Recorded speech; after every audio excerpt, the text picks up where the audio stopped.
Good morning, allez, Iden, et ce soir aujourd'hui le Nishmat Ravachir Ben Binyamin Zev, Avram Ben Rivka et Nissim Ben Masoudi. Si vous souhaitez aussi d'aider une prochaine étude de Mishnah, peut-être 5 minutes éternelles, nous étions dans Maseret Shvit, Perek Zayin Mishnah Bet, Veod Klal Acher Amrou, Kol Shehu Ma'achal Adam.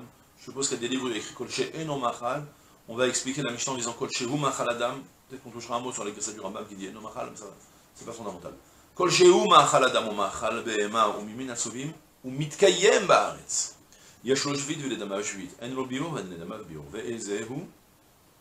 עיקר אלוף השוטה, ועיקר הדנדנה, והעקרבנים, והחלבצינין, והבוכריה, וממן הסובים, הפועה והרחבה.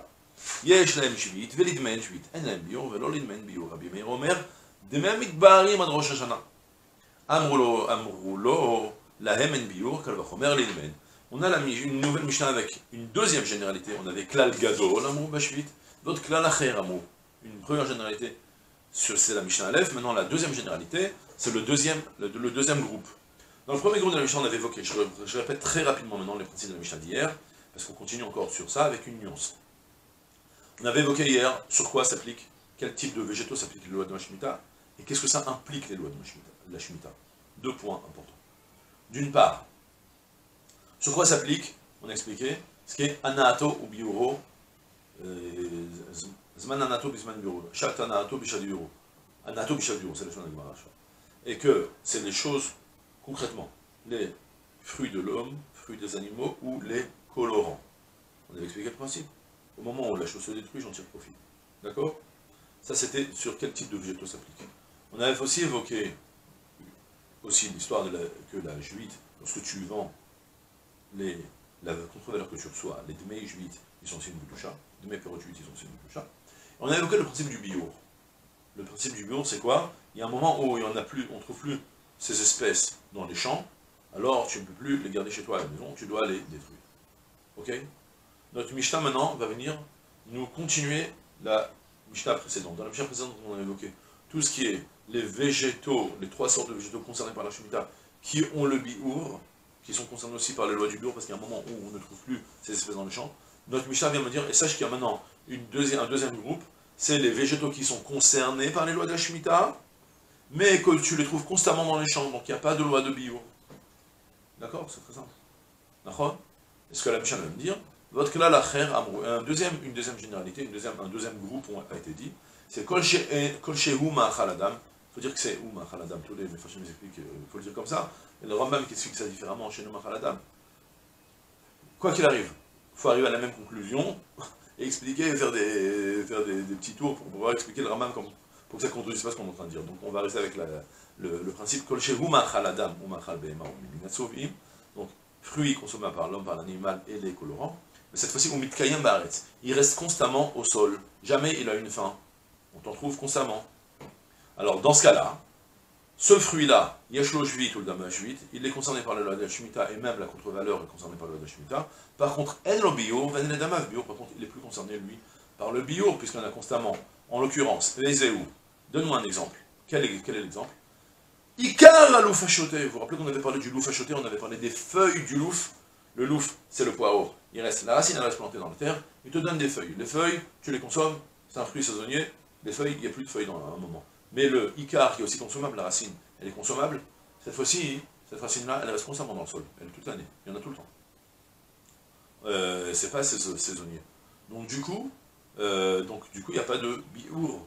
Et dans ce cas-là, si tu vas faire maintenant du commerce avec toutes sortes de racines, ouais, tu vas les vendre à ton voisin, dans les fruits, la contre-valeur que tu vas recevoir, tu ne seras plus non plus consommé par les lois de biour, puisqu'il n'y a pas de biour sur la racine. Oui, toutes sortes de légumes comme ça, comment ça s'appelle le céleri par exemple. On utilise les feuilles de céleri, ou on utilise aussi la racine de céleri. Les feuilles de céleri, j'imagine, il n'y en a pas toute l'année. Et en hiver, il ne doit pas y en avoir. Mais la racine, elle reste toujours dans le sol, tu en trouveras toujours.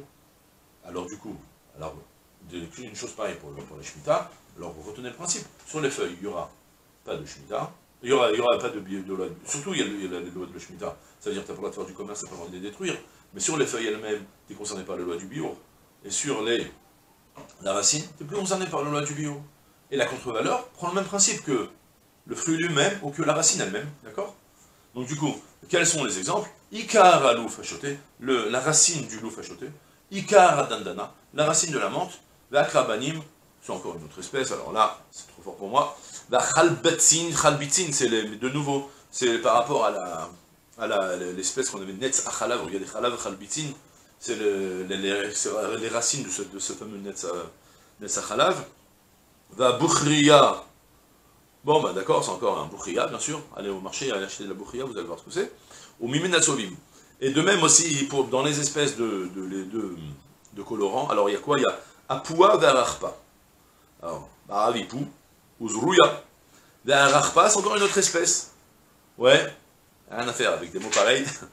Et voilà, ça s'est perdu, on sait plus ce que c'est. Dans tous ces cas de figure, Yeshlem Shvit, Velidmen Shvit, ils sont concernés par la loi de la Shemitah, et dans la contre-valeur, il y aura aussi les lois de la Shemitah. Par contre, Enlem Bior, Velolidmen Bior, ils ne sont plus concernés par contre par les lois du Biour, ni même par la contre-valeur, par la loi du Biour. Viens Rabbi Meir me donne une halakha très particulière. Rabbi Meir Omer, de même mitba'arim adroshana. Rabbi Meir dit non, pas du tout. Si tu as vendu la racine du louf, ou la racine de la dandana, ou la racine de tout ce qu'on a évoqué, ouais, qui sont des fruits qui n'ont pas de Biour, sache que malgré tout, la contre-valeur que tu reçois, tu es obligé de terminer cet argent-là jusqu'à Rosh Hashanah. On a quelque chose de très très spécial. J'ai un fruit de la Shemitah qui n'est pas concerné par le biour. Tu peux le garder même autant de temps que tu veux, parce qu'il y en a tout le temps dans les champs. Donc il n'y a pas de biour. Mais si tu l'as vendu, la contre-valeur, elle est imposée par les lois du biour.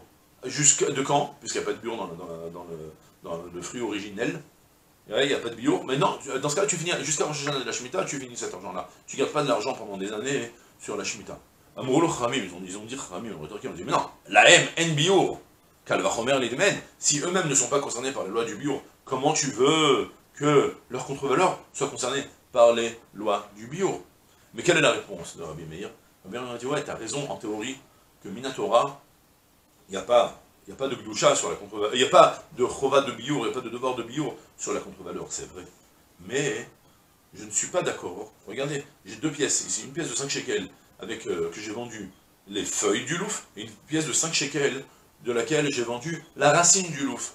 Tu te rends compte que si tu me dis, là t'es imposé par la loi du biour, là t'es pas imposé par la loi du biour, les gens ils vont dire quoi, ils vont vite s'embrouiller. La contre-valeur imposée par la loi de Shemitah, pas imposée, ils vont se perdre. Du coup, j'impose que à tout Rosh Hashanah de fin de la Shemitah, tu termines tout l'argent qui reste chez toi. Tout l'argent qui reste chez toi, tu le détruis, parce que les gens ils vont plus faire de différence entre eux. Ensuite, est-ce que c'est la contre-valeur de la racine, c'est la contre-valeur de la feuille?